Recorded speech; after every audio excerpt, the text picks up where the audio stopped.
Dumayo ang aming team sa Lucena City sa Quezon para kausapin ang pamilya Madilar.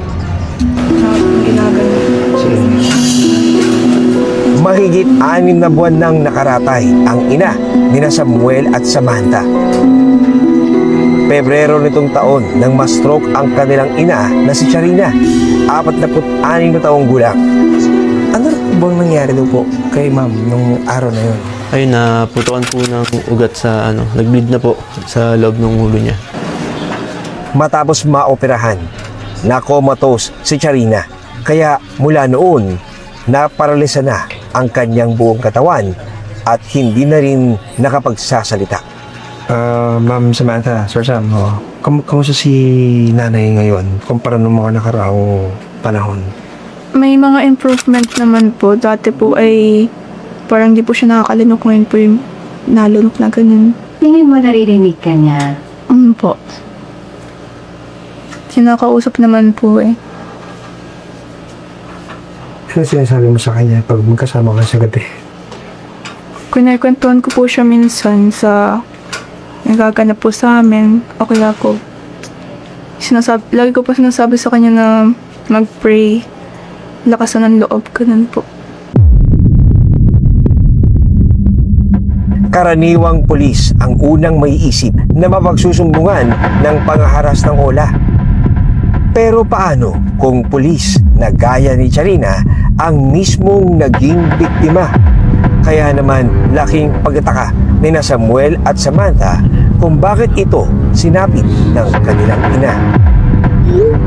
Hanggang sa bumulaga sa kanila ang halos 100 text messages sa cellphone ng kanilang ina ng pananakot at pagbabanta mula sa Ola. Kinailangan palang mangutang ni Charina para sa tuition fee ng bunsong anak na si Samantha. So paano niyo pa nakita mismo yung mga mensahe? Paano po niyo nabasa? True po ng kapatid ko na i-picture na nabuksan po kasi namin yung phone niya. So ay doon po namin nakita sa mga apps niya. Madaming online app na tapos mga text messages. Ano yung parang sa tingin po ninyo medyo sobrang below the belt na at talagang offensive sa inyo pong parte, lalo na sa inyo pong nanay? Ayun, yung pagmumura sa kanya, yung mga si mama po yung mabait eh. Yun, imbis na patulan niya, pinangaralan din niya sa messages, yung mga at yun nga po si mama nasa PNP rin. Kaya di niya po pinapatulan na. Sir, ano tong album na to? Ay, yung mga kala po ni mama. Ginawa po ni mama album yung mga panghara sa kanya. Nagawan po niya ng album. Ano yung iba-ibang number ba o isang number lang ako kumukontak sa kanya? Iba-iba po ito. Iba-iba. So ito, medyo hindi maganda yung mensahe. Pakibasa mo nga sir, ano ba itong pinadala sa kanya? Ito. Tinatrabaho ko na ng kumpanyang ninakawan mo. Hayop ka. Sobrang kapal talaga ng mukha mo. Buti nakakatulog ka pa sa gabi. Hayop ka. Ngayon, nasa akin ID at full address mo. Huwag mo akong sinusubukan. So parang yung mabanda na alam lahat, pati yung address.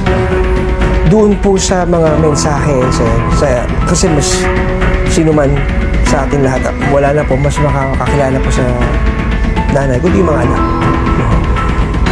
Gaano kalaki yung inyong hinala at paniwala na itong mga nangyayari sa Ola ang nagtulak o nag-trigger kung bakit nangyari ito sa mga nanay niyo? Siguro, isa pa sa malaking factor na rin yung Ola. Kasi po nadagdagan yung stress ni mama. At sa financial din po dito sa amin ganun. Tapos nadagdagan pa, imbis na makatulong yung lending app, mas lalo ka pang ibabaon yan. Kaya huwag na lang tayo mangutang sa online lending app. Sa ngayon, umabot na raw ng mahigit 2 milyong piso ang gastos sa pagpapagamot kay Charina. Mas nakalululang halaga na hamak na malayo sa perang kanyang hiniram sa Ola. Paano niyo po ginagawa ng paraan para kahit paano mapunan itong mga pangangailangan po ni Ayun po, kailangan po mag-sacrifice ng mga hari-harian. Nakapagbenta na po kami noong Saturday lang sa Santa Elena, sa Bicol. Yung lupa po niya. Ayun. Tapos ayun, mga susunod pa, di ko pa alam. Sana wala na mabenta. Yan po. Kailangan lang talagang gawin. Kailangan. Baka sumunod na to ba?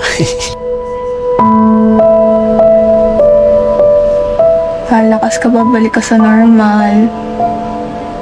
Bilang anak niya na babae, gaano ka challenging sa iyo yan na andito yung mama mo ngayon? Malungkot po ako eh. Ang hirap po. Parang nakadepend lang po kay mama lagi.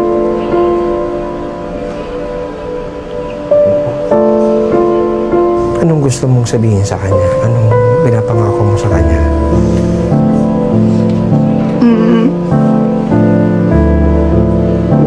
Magtatapos ako, mama. Papagandahin natin yung bahay natin.